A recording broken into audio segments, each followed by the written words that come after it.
चलिए, हम लोग बात कर रहे थे सरकार में सूचना का आदान प्रदान और पारदर्शिता। तो इसमें हमने एक टॉपिक किया था पारदर्शिता और जनभागीदारी, या दूसरे शब्दों में उसे नाम दिया था नागरिक और प्रशासन के बीच के आपसी संबंध, interface between citizen and administration. नागरिक और प्रशासन के आपसी संबंधों के बारे में दो दृष्टिकोणों की हमने बात की थी। एक यांत्रिक दृष्टिकोण था, दूसरा भागीदारी दृष्टिकोण था। यांत्रिक दृष्टिकोण या मैकेनिकल अप्रोच ट्रेडिशनल था, जब रेगुलेटरी स्टेट प्रचलन में था उस समय था। ये नागरिक और प्रशासन के बीच में दूरियां मेंटेन करने पर जोर देता था। परिणाम, प्रशासन में सीक्रेसी या गोपनीयता ज़्यादा होती थी, हमने समझा था इन बातों को। और दूसरा भागीदारी दृष्टिकोण या पार्टिसिपेटिव अप्रोच थी, मॉडर्न व्यू था। ये वेलफेयर स्टेट के दिनों में प्रचलन में आया था। ये नागरिक और प्रशासन के बीच में नज़दीकियों की बात कर रहा था। परिणाम, प्रशासन में ट्रांसपेरेंसी पर जोर दे रहा था।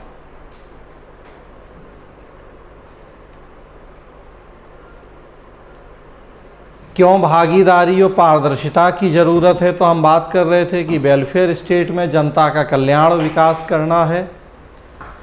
जब तक जनता भागीदार नहीं होगी, प्रशासन पारदर्शी नहीं होगा, हम सत्यनिष्ठा ईमानदारी को सुनिश्चित नहीं कर पाएंगे, नैतिकता नहीं होगी, या दूसरे शब्दों में भ्रष्टाचार बढ़ेगा, बेईमानी बढ़ेगी, नीतियां वास्तविक नहीं बनेंगी, तो लोक कल्याण का उद्देश्य पूरा नहीं होगा। और दूसरा हम बात कर रहे थे कि गुड गवर्नेंस या सुशासन के लिए भी प्रशासन में पारदर्शिता और जन भागीदारी जरूरी है। गुड गवर्नेंस मतलब जनता की अपेक्षाओं के अनुसार शासन का संचालन। जनता की अपेक्षाओं को जानने के लिए ज़रूरी है कि प्रशासन में जनता को भागीदार बनाया जाए। भागीदारी के क्या फ़ायदे होंगे? कई सारे फ़ायदों की हमने बात की थी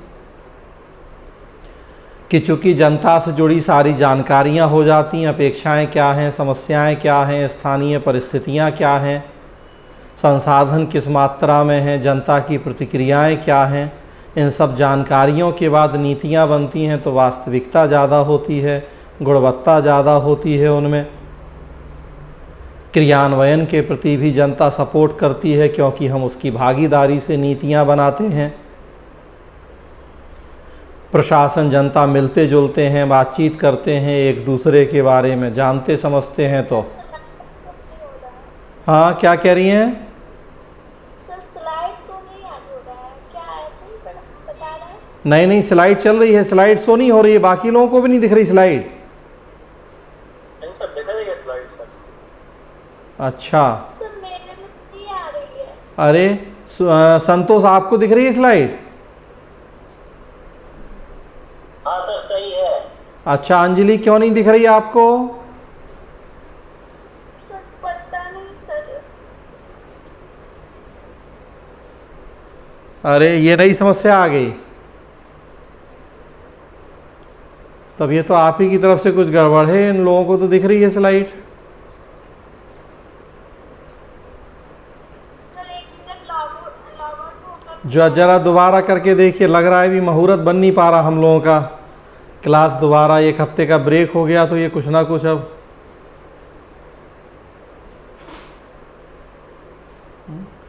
लग रहा है 5 तारीख को जब मंदिर की नींव रख जाएगी उसके बाद मुहूर्त बनेगा क्या? अभिजीत मुहूर्त,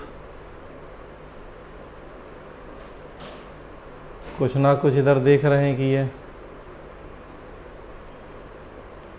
चक्कर लगा हुआ है।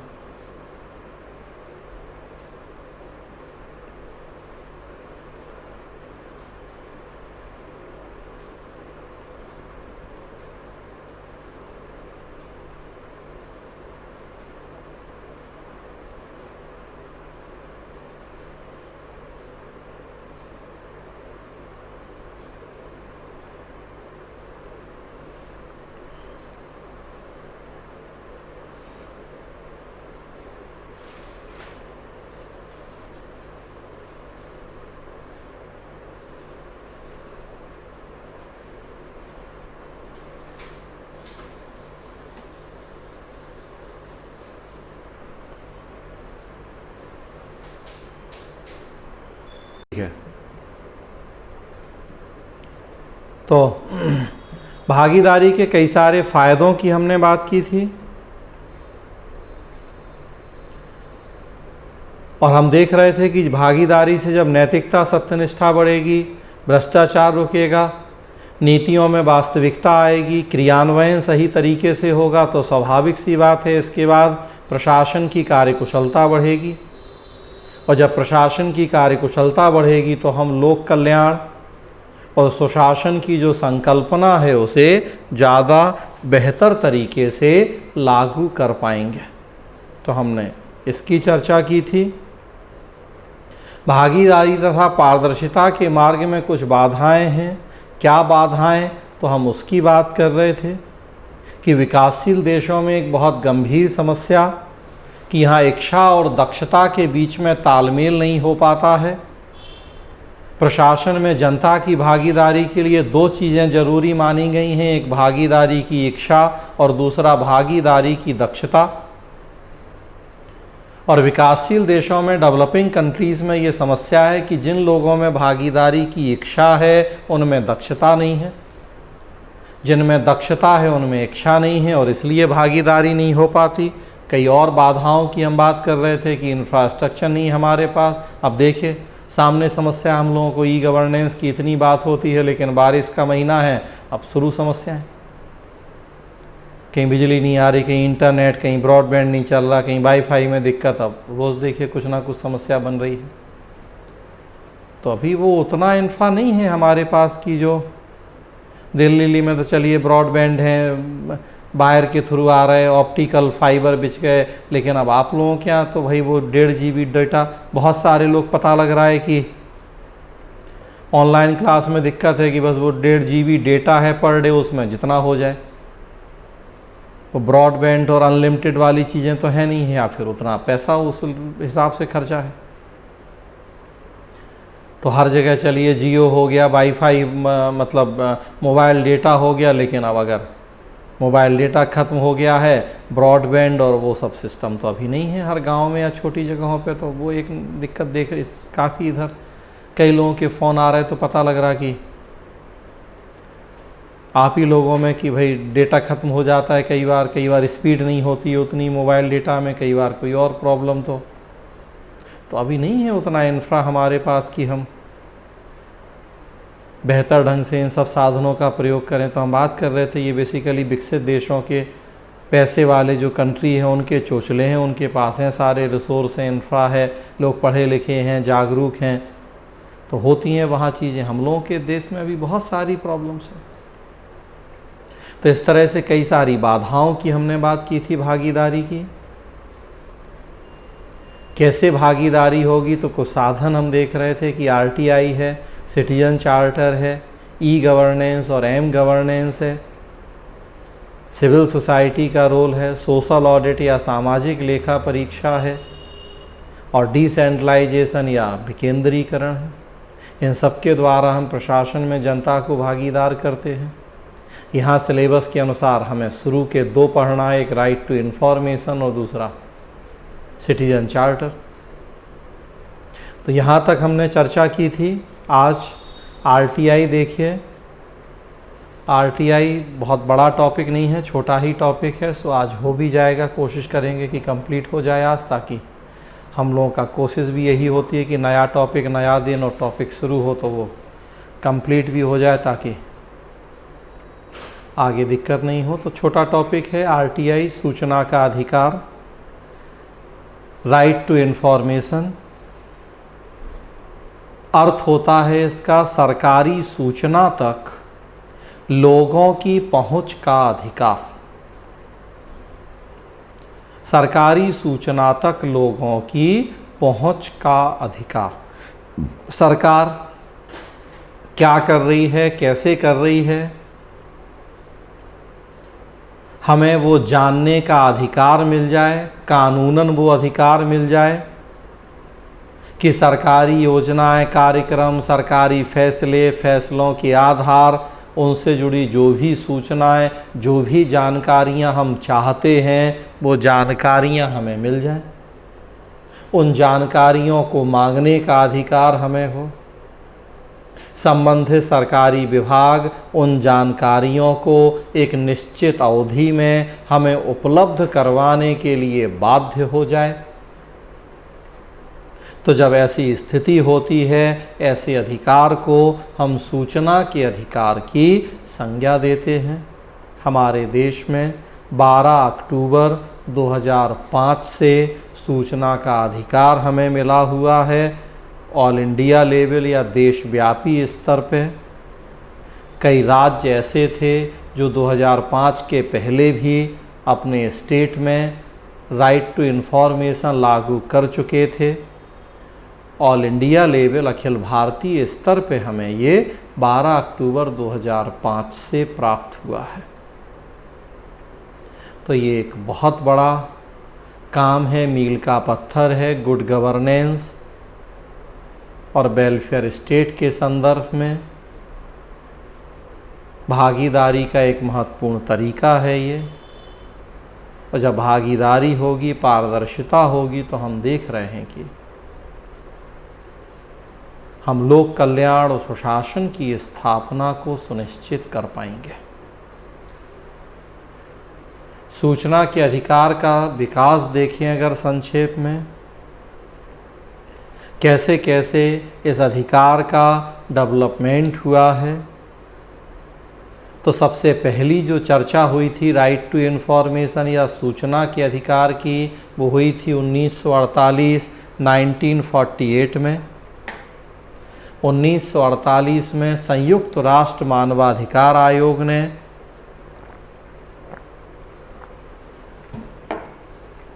मानवाधिकार संबंधी विश्वव्यापी घोषणा की थी। United Nations human right commission UNHRC बना था सेकेंड वर्ल्ड वॉर के बाद 1946 में। उसे दुनिया के विभिन्न देशों में ह्यूमन राइट प्रोटेक्शन या मानवाधिकार संरक्षण को सुनिश्चित करने की जिम्मेदारी दी गई थी। 10 दिसंबर 10 दिसंबर 1948 को UNHRC ने मानवाधिकार संबंधी वैश्विक घोषणा की थी। बताया था उसमें कि मानवाधिकार कौन कौन से हैं। मानवाधिकार या ह्यूमन राइट लोगों के मूलभूत अधिकार होते हैं जो मानव होने के नाते मिलते हैं, प्रकृति प्रदत्त अधिकार होते हैं और एक बेहतर जीवन जीने के लिए ऐसे अधिकारों को बहुत ज़रूरी माना जाता है। चूँकि ये अधिकार प्रकृति प्रदत्त हैं, तो इसलिए इन अधिकारों की पहचान जरूरी कि वो कौन से अधिकार हैं। संयुक्त राष्ट्र मानवाधिकार आयोग ने पहचाना था उन अधिकारों को और 10 दिसंबर 1948 को उन अधिकारों की घोषणा की थी। करीब 100 के आसपास अधिकारों को पहचाना था UNHRC ने। जीवन का अधिकार, स्वतंत्रता का अधिकार, संपत्ति का अधिकार, राइट टू एक्सप्रेशन अभिव्यक्ति का अधिकार, ऐसे करीब 100 अधिकार पहचाने थे जिन्हें मानवाधिकार की श्रेणी में रखा था।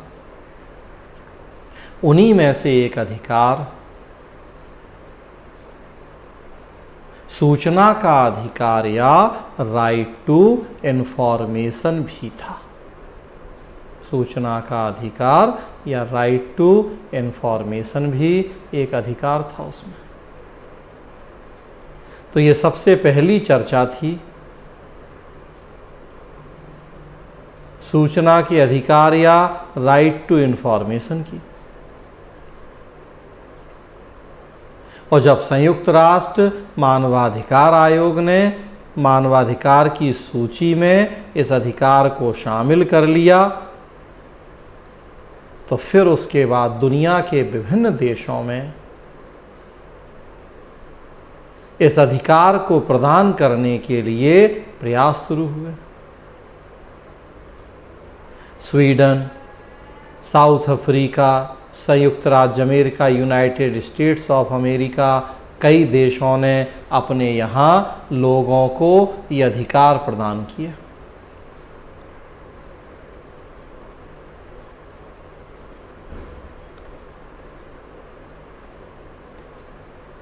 हमारे यहाँ भी थोड़ी बहुत चर्चाएं उठी कि भारत में भी अधिकार मिलना चाहिए लोगों को।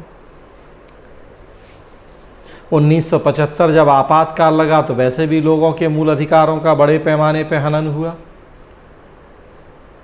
सुप्रीम कोर्ट में मैटर थे कई आपातकाल से जुड़े हुए, लोगों के मूल अधिकारों के उल्लंघन से जुड़े हुए मैटर।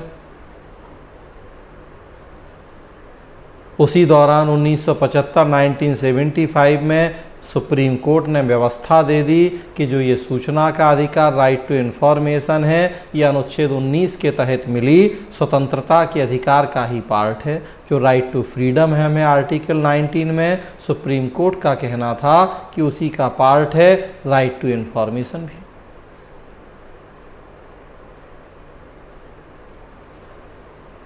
राइट टू फ्रीडम में देखिए अभिव्यक्ति की स्वतंत्रता है, राइट टू एक्सप्रेशन, और जब इन्फॉर्मेशन ही नहीं होगी तो क्या एक्सप्रेस करेंगे।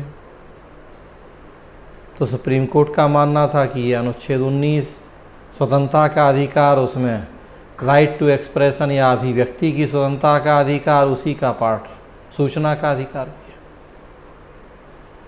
उसके बाद थोड़ा और मांगे, आंदोलन तेज हुए कि फिर जब ऐसा है तो सुप्रीम कोर्ट की व्यवस्था के अकॉर्डिंग भारत के लोगों को ये अधिकार मिलना चाहिए। लेकिन कोई बहुत उल्लेखनीय प्रयास नहीं हुआ, मांग उठती रही, कोई बहुत उल्लेखनीय प्रयास नहीं हुआ। 1992 में जब वर्ल्ड बैंक ने गुड गवर्नेंस का कॉन्सेप्ट दिया, सुशासन, हम पढ़ चुके हैं पीछे, जनता की अपेक्षाओं के अनुसार शासन का संचालन, और हमने देखा कि विश्व बैंक ने सुशासन की स्थापना के लिए जो कुछ मानक मापदंड तय किए, जो स्टैंडर्ड बताए थे, उसमें एक ये भी था कि हम प्रशासन को पारदर्शी और जवाबदेह बनाएं, स्मार्ट गवर्नेंस लाएं, और स्मार्ट गवर्नेंस के लिए ज़रूरी था कि आरटीआई जैसे साधनों का प्रयोग किया जाए। प्रशासन को ट्रांसपेरेंट बनाना है। स्मार्ट में टी का मतलब हम जानते हैं ट्रांसपेरेंट, ए का मतलब अकाउंटेबल, आर का मतलब रिस्पॉन्सिबल, और सबके लिए ज़रूरी है कि प्रशासन में पारदर्शिता हो, जन भागीदारी हो। तो भागीदारी के जो जो साधन हैं हमें वो सब अपनाने थे।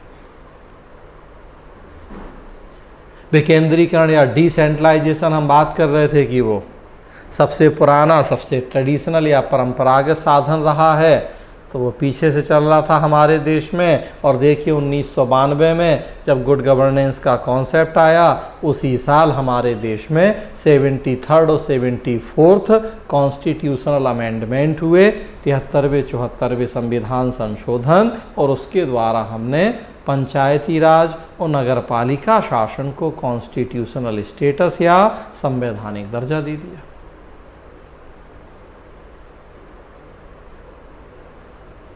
भागीदारी के जो और साधन थे आप देख रहे हैं पीछे, एक एक करके हमें उनको भी अपनाना था।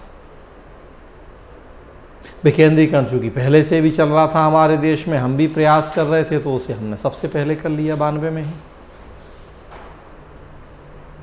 उसके बाद दो ये मील के पत्थर, माइलस्टोन माने जाते हैं, दो कॉन्फ्रेंस। 1996 में चीफ सेक्रेटरीज की कॉन्फ्रेंस हुई और 97 में चीफ मिनिस्टर्स की कॉन्फ्रेंस हुई।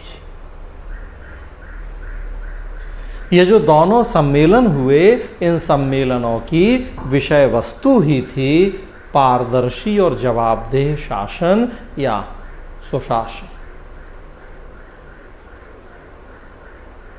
उन्हीं विषय वस्तु के ऊपर ये सम्मेलन हुए।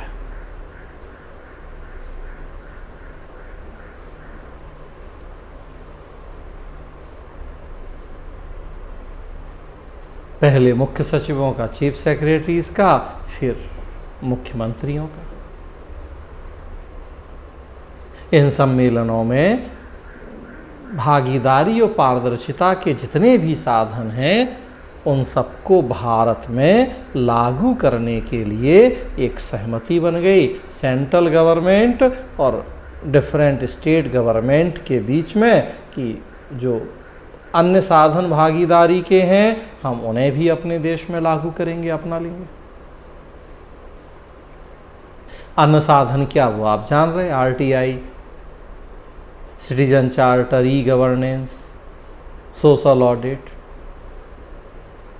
तो हुआ कि हम भी बाकी साधन भी अपनाए हैं, हमें भी भाई गुड गवर्नेंस लानी है। गुड गवर्नेंस क्यों ज़रूरी है, तो हम बात कर रहे थे हमें संसाधनों का बेहतर प्रयोग करना है, रिसोर्स का मैक्सिमम यूटिलाइजेशन, हमें नेशनल इंटरनेशनल लेवल पे अपनी क्रेडिट जो हमारी छवि या साख है उसे बेहतर बनाना है, हमें एफडीआई फॉरेन डायरेक्ट इन्वेस्टमेंट को बढ़ाना है। और ये सब तभी होगा जब हमारे यहाँ गुड गवर्नेंस या सुशासन हो, और सुशासन के लिए ज़रूरी है कि पारदर्शिता और भागीदारी हो, और पारदर्शिता तथा भागीदारी के लिए ज़रूरी है कि आरटीआई हो, सिटीजन चार्टर हो, ई गवर्नेंस हो। तो सब कैसे एक दूसरे से जुड़े हैं सब आप जानते हैं। इन सम्मेलनों में सहमति बनी कि जो भागीदारी के अन्य साधन हैं हम उन्हें अपना लें। परिणाम हुआ कि कई राज्यों ने इस आरटीआई को तुरंत इन सम्मेलनों के बाद ही लागू कर दिया। तमिलनाडु देश का पहला राज्य 97 के सम्मेलन के तुरंत बाद ही तमिलनाडु में सूचना का अधिकार हो गया लागू।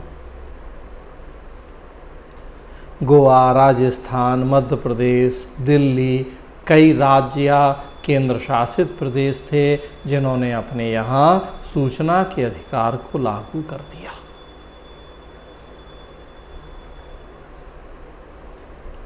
केंद्र स्तर पर हमने लागू किया 12 अक्टूबर 2005 से।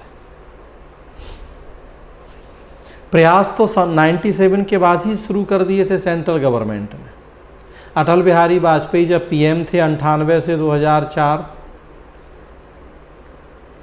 उन्होंने कार्मिक मंत्रालय, पर्सनल मिनिस्ट्री और कॉमन कॉज नाम का एक एनजीओ हमारे देश में रहा है, उन दोनों को मिला के एक टीम बनाई, ग्रुप एक बनाया गया आरटीआई की स्टडी के लिए। उस समय तक आप देखेंगे 98-99 तक दुनिया की करीब 20 कंट्रीज, 20 देश थे जहां आरटीआई लागू था। कार्मिक मंत्रालय के प्रतिनिधि थे कुछ, कॉमन कॉज नामक एनजीओ के कुछ रिप्रेजेंटेटिव थे, दोनों को मिला के एक ग्रुप बनाया गया।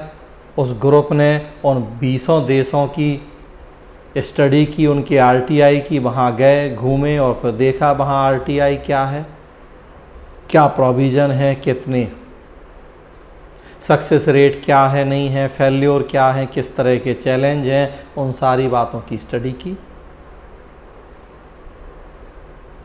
और फिर हमारी इंडियन गवर्नमेंट को सजेस्ट किया कि हम कैसे अपने यहाँ आरटीआई को लागू करें। तो एनडीए सरकार ने ही काफ़ी काम किया 97 के बाद। आरटीआई बिल आया संसद में अटल बिहारी वाजपेयी के समय 2002 में, पारित भी हो गया, सूचना का अधिकार कानून बन गया, लागू नहीं हो पाया। तब तक 2004 में फिर सरकार बदल गई, नई यूपीए सरकार आई। एनडीए सरकार के कानून को कैसे मानते वो, उसमें कई सारे उन्होंने चेंज किए और फाइनली 12 अक्टूबर 2005 से सूचना का अधिकार कानून हमारे पूरे देशव्यापी स्तर पर लागू हुआ। जब पूरे देश में लागू हो गया तो फिर जो राज्य पहले से जहां आरटीआई चल रहा था कोई मतलब नहीं रह गया, तो वो फिर उन देशों, उन राज्यों के कानून खत्म हो गए, क्योंकि ये जो हमने केंद्र स्तर पे कानून बनाया ये केंद्र सरकार के साथ साथ सभी राज्य सरकारों को भी शामिल करता है। केंद्र शासित प्रदेश भी हैं इसमें शामिल।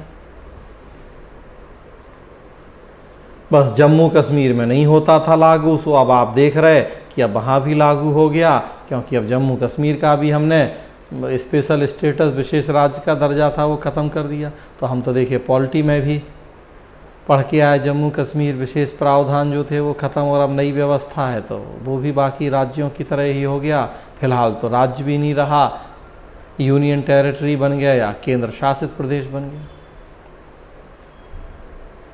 तो हर जगह लागू है। टाइम पूरा होने वाला है, होगा तो कटेगा, तो और एक सेशन करेंगे। इस टॉपिक को आज हम लोग कंप्लीट कर लेंगे, बड़ा टॉपिक भी नहीं है। तो ये इसकी विकास यात्रा कहलाती है, राइट टू इन्फॉर्मेशन की। इसके महत्वपूर्ण प्रावधान क्या हैं? सूचना का अधिकार अधिनियम 2005 के प्रावधान जम्मू कश्मीर को छोड़कर पूरे देश में लागू, और अब जम्मू कश्मीर में भी लागू। दोनों बातें जानना है आपको कि अभी पूरी साल नहीं हुई है, 5 अगस्त 2019 अभी जन्मदिन आने वाला है 370 के हटने का, तो अभी साल भर भी नहीं हुई। और वैसे भी हम बात कर रहे थे कि मामला सुप्रीम कोर्ट में है अभी 370 के हटाने का, क्या फैसला करता है सुप्रीम कोर्ट। हाँ, लेकिन फ़िलहाल ये है कि अब जम्मू कश्मीर में भी लागू है आरटीआई। ध्यान रखना है दोनों बातें, पहले नहीं था लागू। 5 अगस्त 2019 के बाद अब जम्मू कश्मीर में भी लागू है ये।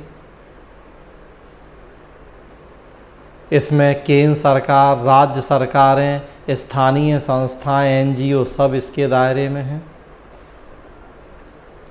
तो सेंट्रल गवर्नमेंट हो, स्टेट गवर्नमेंट हो, लोकल गवर्नमेंट हो, एनजीओ हो, जो सरकार से पैसा पा रहे हैं, ग्रांट पा रहे हैं, वो सब इसके दायरे में हैं।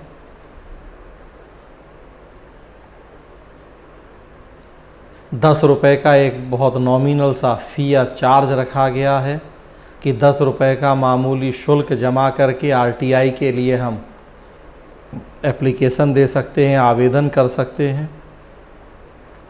जिस विभाग से जो जानकारी हमें चाहिए है, बस ₹10 की एक फ़ी है, वो जमा करें, फॉर्म जो तरीका है आरटीआई आवेदन कर दें। उसमें भी अगर बीपीएल हैं, बिलो पॉवर्टी लाइन है, तो वो ₹10 भी नहीं जमा करना है, उनके लिए फ्री ऑफ कॉस्ट है। तो एपीएल वालों के लिए है ₹10, हालांकि बीपीएल वालों के लिए नहीं है। और जो ₹10 एपीएल का है, ये भी राज्यों को छूट है कि वो चाहें तो हटा दें वो। तो वहाँ भी मर्जी राज्यों की है, तो हो सकता कि कई राज्य में वो ₹10 भी नहीं लगे। तो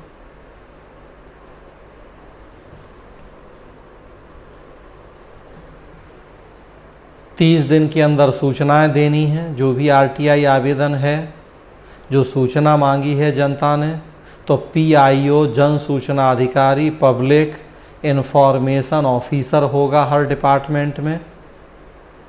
उसकी जिम्मेदारी होगी कि 30 डेज 30 दिन के अंदर वो मांगी गई इन्फॉर्मेशन उपलब्ध करवाएगा। तो हर विभाग पीआईओ की नियुक्ति करेगा, जन सूचना अधिकारी, या जो पहले से लोग काम कर रहे हैं विभाग में, उन्हीं में से किसी को पीआईओ का जन सूचना अधिकारी का दर्जा दे देगा। उसकी ड्यूटी है कि जो भी आरटीआई आवेदन आ रहे हैं, जिस दिन उसे आवेदन मिला है, उस दिन से 30 दिन के अंदर वो मांगी गई सूचना प्रोवाइड करवाएगा। उसमें भी प्रावधान है कि यदि सूचना किसी व्यक्ति के जीवन या उसकी स्वतंत्रता से जुड़ी हो, तो 48 आवर्स 48 घंटे के अंदर सूचना देनी होगी। कोई ऐसी इन्फॉर्मेशन है जिससे व्यक्ति की ज़िंदगी बच सकती है या जा सकती है,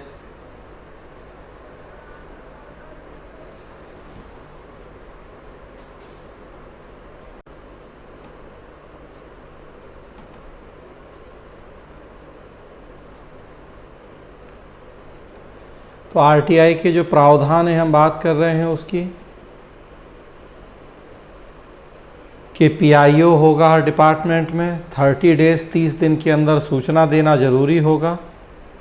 अगर सूचना बहुत महत्वपूर्ण है, वेरी इम्पोर्टेंट, किसी व्यक्ति के जीवन से जुड़ी हुई सूचना है, 48 आवर्स के अंदर दी जाएगी। अगर टाइम पे सूचना नहीं मिली है तो उसी विभाग का जो सीनियर अधिकारी है वहाँ हम शिकायत कर सकते हैं, अपील कर सकते हैं, और वहाँ भी सुनवाई नहीं होगी, सेटिस्फाई हम नहीं हैं, तो स्टेट इंफॉर्मेशन कमीशन, राज्य सूचना आयोग और CIC सेंट्रल इंफॉर्मेशन कमीशन या केंद्रीय सूचना आयोगों की स्थापना की गई है। अगर राज्य सरकार से जुड़ा मैटर है तो हम स्टेट इंफॉर्मेशन कमीशन में जाके शिकायत करेंगे। अगर सेंट्रल गवर्नमेंट से जुड़ा इशू है तो हम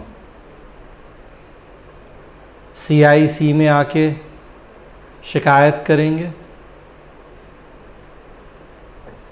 जो PIO हो उसे दंड दिए जाने का भी प्रावधान है अगर टाइम पे सूचना नहीं दे रहा है,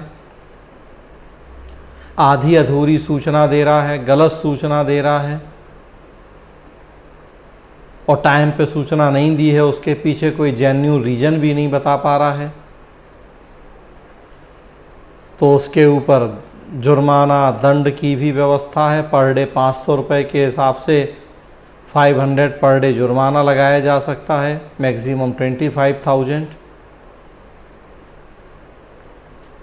पर्पज़ है कि जानबूझ के ये देरी नहीं करें सूचना देने में। जिस दिन RTI मिला है विदिन 30 डेज 30 दिन के अंदर ज़रूरी सूचनाएं उपलब्ध करवाएं। उसके लिए सारी सूचनाएं प्रॉपरली हैंडल डेटा कलेक्ट करके रखें। आजकल तो कंप्यूटर का ज़माना है तो सारी सूचनाएं रखें उसमें सुरक्षित करके, ताकि अगर कोई मांगता है इस तरह की सूचना तो उपलब्ध करवा देगा टाइम पे।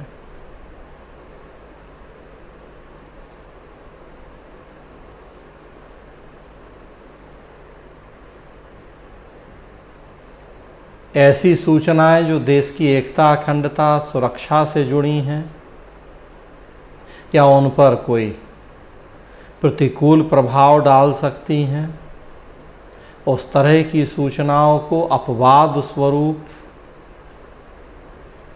हमने इस अधिनियम के दायरे से बाहर कर दिया है।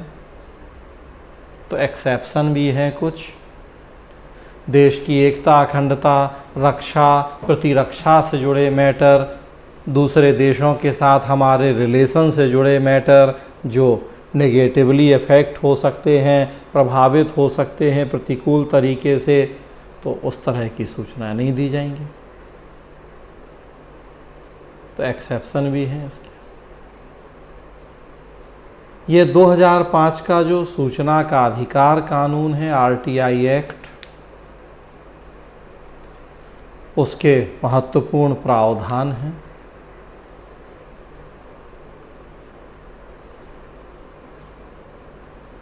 अब यहाँ हमें RTI की जो मेन यहाँ मतलब है, प्रावधान भी हमें तो सब जानना है। अब इसकी अगर एग्ज़ामिन करें, इसको मूल्यांकन करें तो इसके क्या फ़ायदे नुकसान हैं।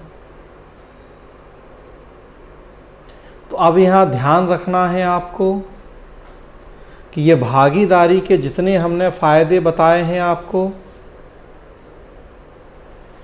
यही सारे फ़ायदे RTI के हैं, यही सारे फ़ायदे सिटीजन चार्टर के होंगे, ई-गवर्नेंस के भी वही फ़ायदे होंगे, या जितने भी भागीदारी और पारदर्शिता के साधन हैं सबके फ़ायदे यही होंगे। तो ये हमने कॉमनली आपको बता दिए हैं कि भागीदारी और पारदर्शिता के फ़ायदे क्या हैं। RTI भागीदारी का एक साधन है, तो नेचुरल सी बात है कि RTI के भी ये सारे फ़ायदे हैं। सरकार क्या कर रही है, कैसे कर रही है, पता लग जाएगा। गलत कर रही है तो हम रोक पाएंगे, तो नियंत्रण होगा, कंट्रोल होगा, सरकार की अकाउंटेबिलिटी, रिस्पॉन्सिबिलिटी तय होगी, चीज़ें ट्रांसपेरेंट हो जाएंगी, दीवार ईंट की नहीं होगी, अब शीशे की दीवार होगी। तो हम बात कर रहे थे अब गलत काम रुक जाएंगे, क्योंकि बाहर सब दिख रहा है। पता नहीं कौन क्या आरटीआई लगा के क्या चीज़ पूछ ले, क्या सूचना मांग ले, गड़बड़ होगा पकड़े जाएंगे। सूचना देनी पड़ेगी, सूचना नहीं देंगे तो भी दिक्कत है, तो पकड़े जाएंगे, जुर्माना लगेगा, दंड लगेगा। और दे देंगे सूचना और कुछ गलत काम किया था तो पकड़े जाएंगे।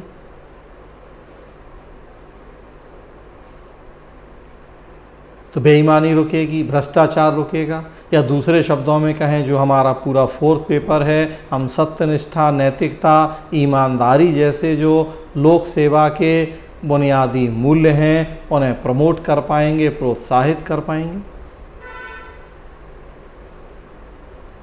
जनता को सूचनाएं मिलेंगी तो जनता आपने सुझाव भी दे पाएगी कि जो आप ये सूचना दे रहे हैं इस तरीके से काम कर रहे हैं, आपको तो तरीके ही नहीं है पता काम करने का, हम बताते हैं कैसे काम करो।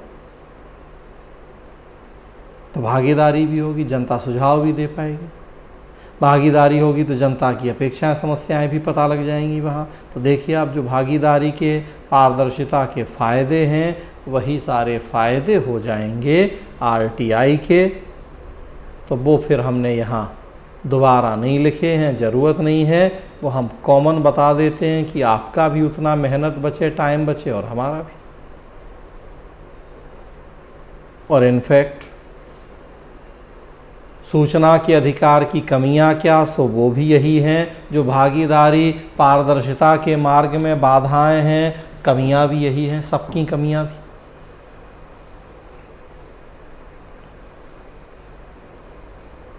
भाई सूचना के अधिकार के लिए उस अधिकार का प्रयोग करना पड़ेगा, प्रयोग करने के लिए टाइम चाहिए है,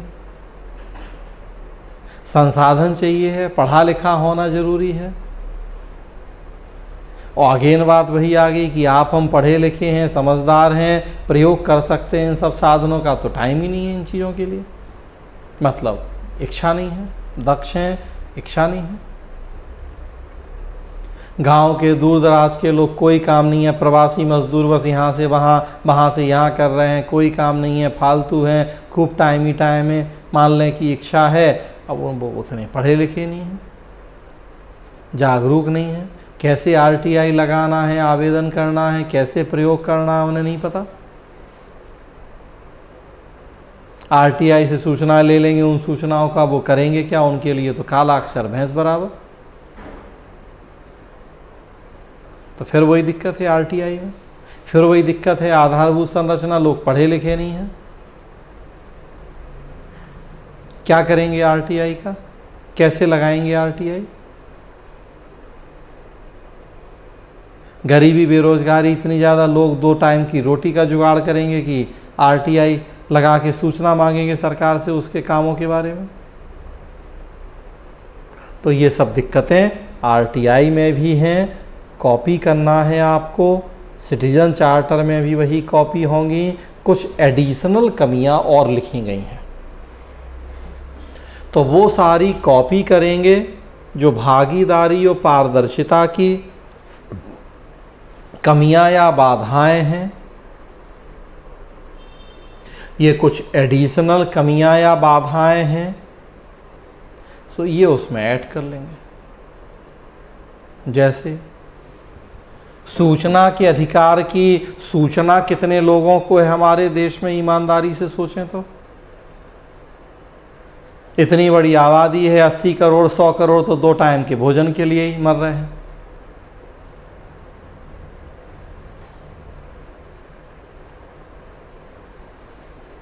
तो क्या लगता है कि उन्हें जानकारी है कि सूचना के अधिकार जैसा कोई अधिकार भी है उनका?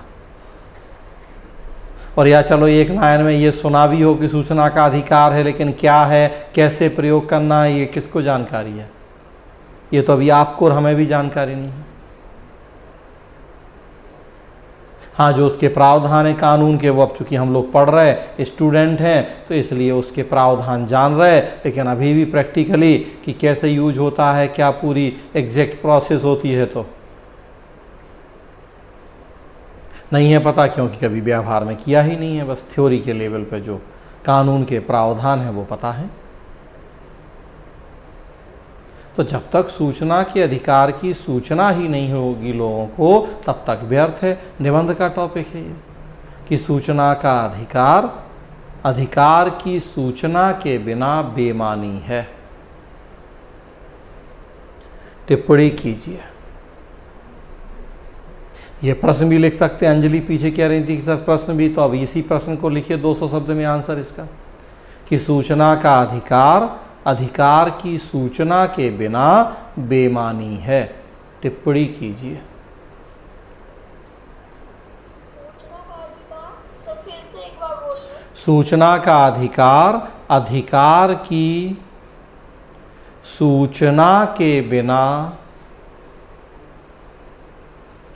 बेमानी है, मतलब व्यर्थ है, बेकार है। कमेंट।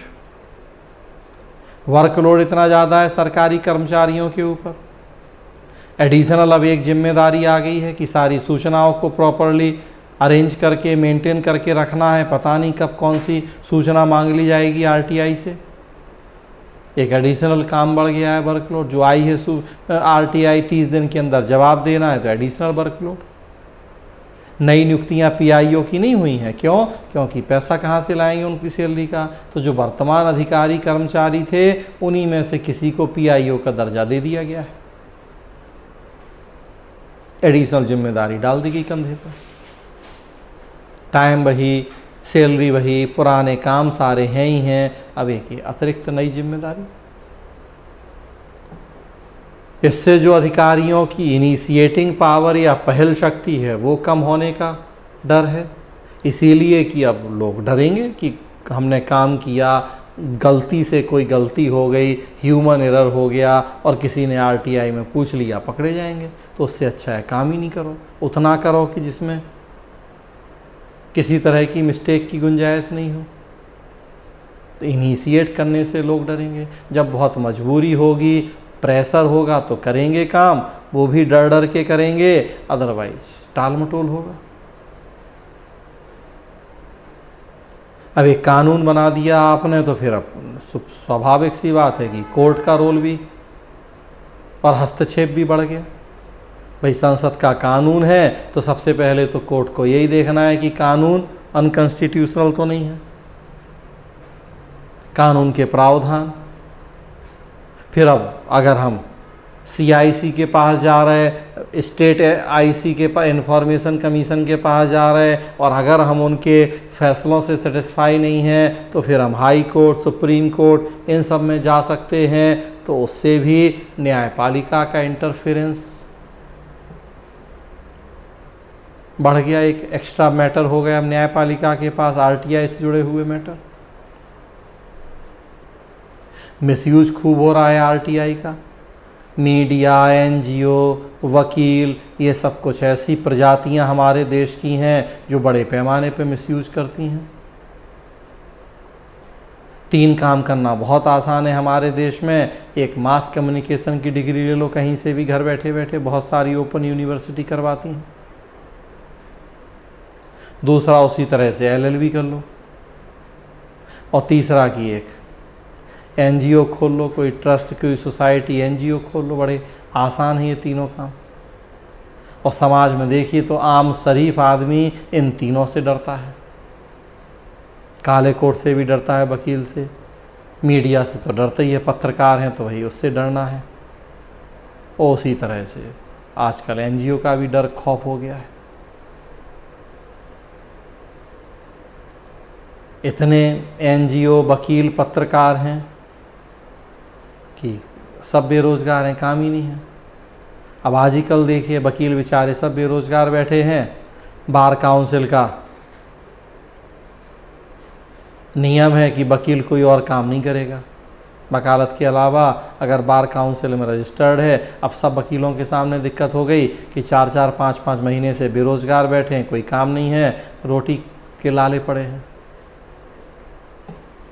सब बार काउंसिल से कह रहे हैं कि भैया अब हमें दूसरे काम करने की इजाज़त दो, कम से कम लॉकडाउन के दौरान हम भी फल सब्जी का ठेला लगा लें, केला बेचने लगें, कुछ कम से कम हमारी भी रोजी रोटी चले। बहुत सारे लोगों ने देखे फल सब्जी के ठेले लगाने शुरू कर दिए, कम से कम वो एक ऐसा काम है जो इस बीच में भी नहीं रुका। मेडिकल बंद नहीं हुए, लेकिन अब मेडिकल तो नहीं खोल सकता कोई आदमी, हर आदमी। फल सब्जी केले का ठेला हर आदमी लगा सकता है। तो वकील भी कह रहे कि भैया हमें भी दूसरे काम।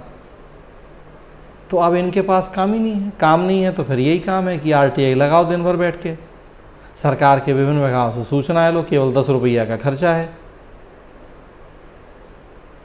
और दिमाग तो है भाई, पढ़े लिखे तो हैं ही, वकालत की LLB किया है, तो और कुछ ज़्यादा ही दिमाग है, कानून जान गए हैं। तो RTI से दिन भर बैठ के बस यही काम है कि RTI लगाना है, सूचनाएं इकट्ठी करनी है, स्टडी करनी है, और जहां लगा कि कुछ गड़बड़ी है बस वहीं से मिसयूज शुरू कर देना है, ब्लैकमेलिंग शुरू कर देनी है संबंधित विभाग अधिकारी को, या तो पैसा पहुंचाओ नहीं तो देख लो। मीडिया वालों का वही काम है, पत्रकार का, या तो पैसा पहुंचाओ नहीं तो हम दिखा रहे टीवी पे, हम छाप रहे अखबार में।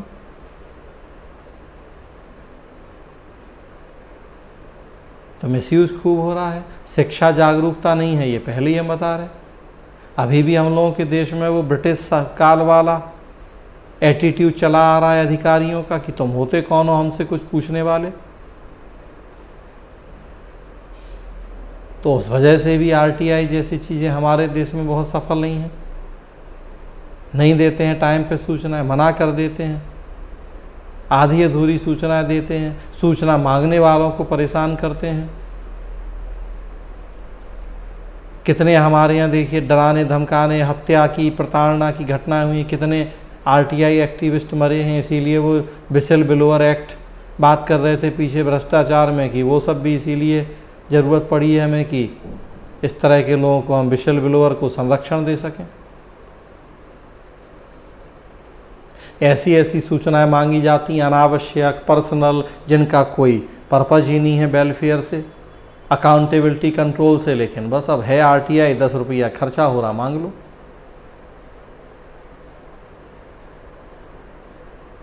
राष्ट्रपति के घर में रोज़ कौन कौन सी सब्जियां आती हैं, कौन सी बनती हैं, उसमें कौन सी नहीं बनती हैं, कितने रसोइये काम कर रहे हैं, किस जात के हैं, किस धर्म के कितने रसोइये हैं, ऐसी ऐसी सूचना जिनका कोई लोग इससे डायरेक्ट रिलेशन नहीं है, मांगते हैं लोग सूचनाएं। तो ये एडिशनल कमियां या बाधाएं RTI की हैं जो पीछे हम देख रहे हैं ओवरऑल, वो तो हैं ही, प्लस ये और उसमें आप ऐड कर लेंगे। बाधाएं दूर कैसे हों, तो कुछ उसकी कमियां या सुझाव भी हैं, सजेशन कुछ दे सकते हैं आप बाधाएं दूर करने के लिए। क्या संतोष चले गए हैं? संतोष नहीं है?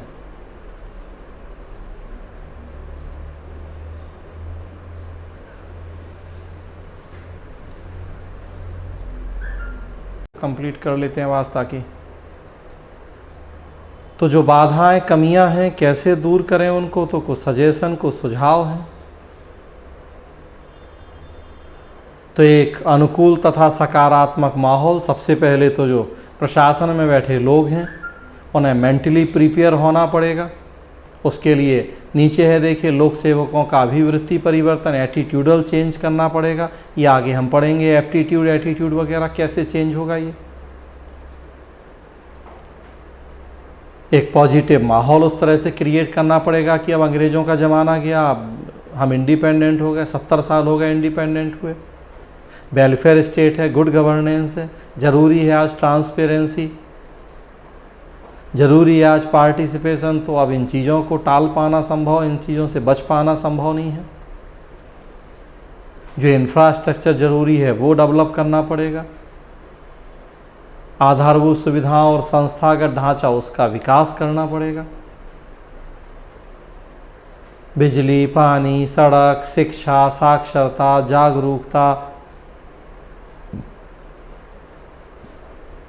RTI के लिए जितनी ज़रूरी चीज़ें हैं। वर्कलोड बढ़ गया तो एक्स्ट्रा मैन पावर हम रिक्रूट करें। PIOs हैं जो उनको ट्रेनिंग दें, कैसे टाइमली वो इन्फॉर्मेशन दें, कैसे सारी इन्फॉर्मेशन को प्रॉपरली कलेक्ट करके अरेंज करके रखें कि ताकि टाइमली प्रोवाइड करवा पाएँ इन्फॉर्मेशन। तो पूरा इंफ्रा उसके लिए डेवलप करना ज़रूरी है।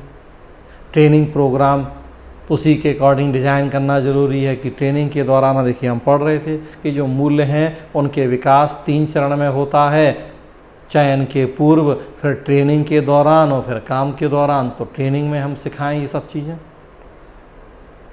कि अब आप प्रशासक बनेंगे, आरटीआई जैसी चीज़ें होंगी, आपको प्रमोट करना है, इन्हें हतोत्साहित नहीं करना है, लोगों को बताना है जो पूछा जा रहा है टाइमली। तो ट्रेनिंग से भी ये सब चीज़ें सिखाएं, उसके लिए ट्रेनिंग में सुधार करें। प्रशासन की क्षमताओं दक्षताओं को बढ़ाया जाए, प्रशासन की जो एफिशिएंसी है, कैपेसिटी है, उन सबको और बिल्डअप करें, तभी वो इस तरह की चीज़ों का सही ढंग से इस्तेमाल कर पाएंगे, प्रयोग कर पाएंगे। एजुकेशन है, लिटरेसी है, सब देख ही रहे हैं आप कि उनको बढ़ाना है।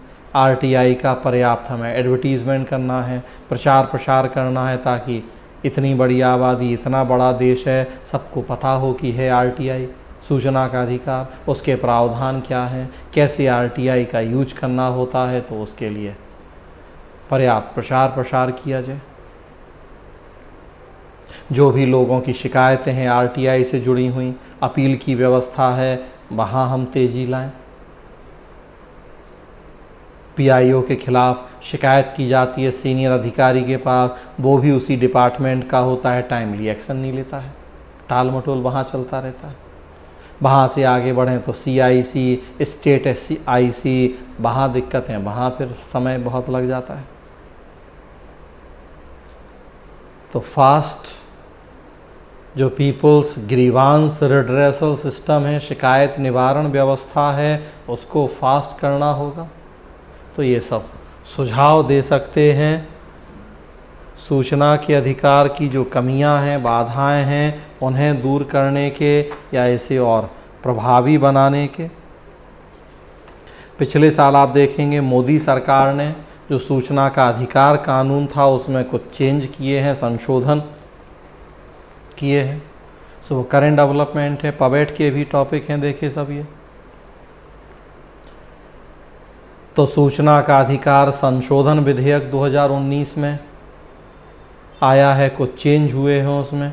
क्या चेंज हुए हैं? तो एक बड़ा चेंज जो किया गया कि सीआईसी मुख्य सूचना आयुक्त थे, जो चीफ इन्फॉर्मेशन कमिश्नर थे, अन्य जो सूचना आयुक्त थे उनका 5 साल का कार्यकाल होता था, 5 ईयर का टेन्योर था उनका, पहले जो 2005 वाला कानून था।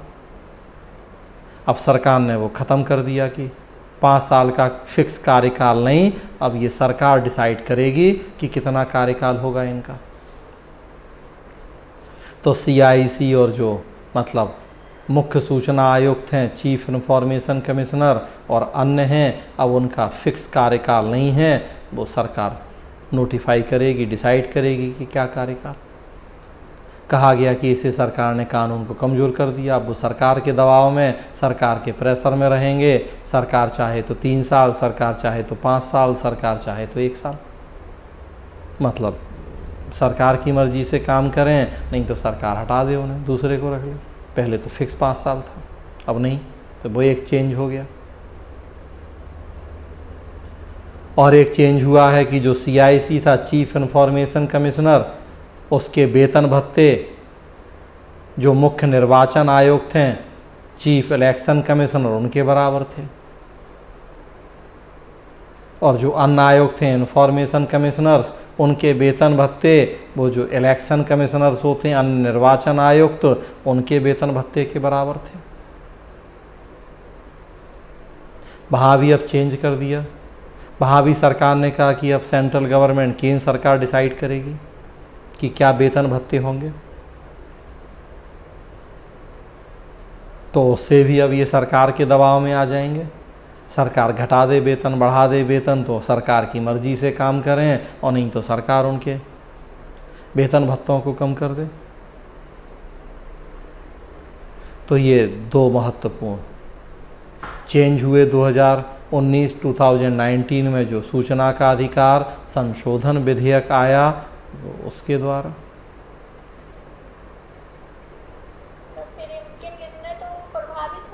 जी हाँ, प्रभावित हो जाएंगे। तो विपक्ष ने आलोचना भी करी थी, लेकिन अब बहुमत है सरकार का, जो पढ़ रहे थे विपक्ष की भूमिका या और सब चीज़ें, तो अब वो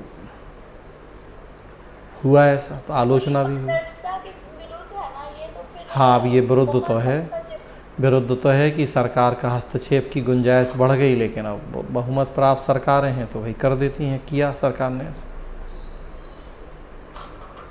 एक आप देखेंगे कि अभी सुप्रीम कोर्ट का निर्णय आया है हाल में, तो उन्होंने कहा है कि जो CJI का ऑफिस है, चीफ जस्टिस ऑफ इंडिया का ऑफिस, वो RTI के दायरे में है। तो एक अभी रिसेंटली ही सुप्रीम कोर्ट का डिसीजन आया था, केंद्रीय लोक सूचना अधिकारी तथा भारत के उच्चतम न्यायालय बनाम सुभाष चंद्र अग्रवाल। सुभाष चंद्र अग्रवाल एक काफ़ी बड़े एक्टिविस्ट हैं हमारे देश के, करप्शन और ये RTI इन सब से जुड़े हुए काफ़ी फेमस एक्टिविस्ट हैं। वही विसिल ब्लोअर सुभाष चंद्र अग्रवाल लगाते रहते हैं कुछ कुछ ये इसी तरह की आवेदन करते रहते हैं। तो इन्होंने दोनों के खिलाफ एक लगाया था मुकदमा कि भाई ये भी RTI के दायरे में है कि नहीं। सुप्रीम कोर्ट वगैरह कहा सुप्रीम कोर्ट ने कि है CJI का ऑफिस भी RTI के दायरे में, उनसे भी सूचनाएं मांगी जाएंगी, वो देनी पड़ेंगी। तो ये रिसेंट डेवलपमेंट हैं RTI से जुड़े हुए। मेन जो हमें मतलब है कि सूचना का अधिकार या RTI प्रशासन में जनता की भागीदारी और पारदर्शिता का महत्वपूर्ण साधन है। और जब भागीदारी और पारदर्शिता होगी तो हम देख रहे हैं कि हम उससे प्रशासन में नैतिकता, सत्यनिष्ठा को बढ़ा सकते हैं, ईमानदारी को बढ़ा सकते हैं। मतलब जो सिविल सेवा के बुनियादी मूल्य हैं, फंडामेंटल वैल्यूज़, उनको बढ़ाने में हमें RTI से मदद मिलती है। तो सूचना का अधिकार, राइट टू इन्फॉर्मेशन, ये टॉपिक था। सो आज यहीं तक। अब 2 ही लोग हैं, वो भी चले गए, सुभाष। सो अब देखते हैं कल फिर हमें वहाँ वो आस्था में जैसा बताया कि मॉक है BPSC का, तो 10 से 6 तो चलता ही है। तब एक ऑप्शन ये है कि जिस दिन वहाँ हम मॉक में जाएं उस दिन क्लास ना करें, क्योंकि कोई ऐसी अर्जेंसी और जल्दी तो है नहीं। अभी तो कब होगा UPSC मेन जब आप लोग देंगे, तो कोई ऐसी जल्दीबाजी नहीं है। या तो एक ऑप्शन ये है कि जिस दिन हम वहाँ मॉक में जाएं तो उस दिन नहीं करें क्लास, या अब 10 से 6 बिजी रहेंगे तो फिर एक ऑप्शन है कि 10 बजे के पहले करें या 6 बजे के बाद में करें। सो देखते हैं जैसा होगा। ग्रुप से आपको मैसेज मिलता रहेगा, ग्रुप से ही जानकारी मिलती रहेगी, ठीक है। तो उसके अकॉर्डिंग करेंगे। अभी लोग भी बाकी नहीं आ रहे हैं, तो ऐसे में भी करने का मतलब नहीं है कोई कि अब 2 लोग 3 लोग हों बाकी लोग नहीं आए, तो इसलिए भी कोई ऐसी जल्दीबाजी दिखाने का मतलब है नहीं है। क्या कह रही अंजलि?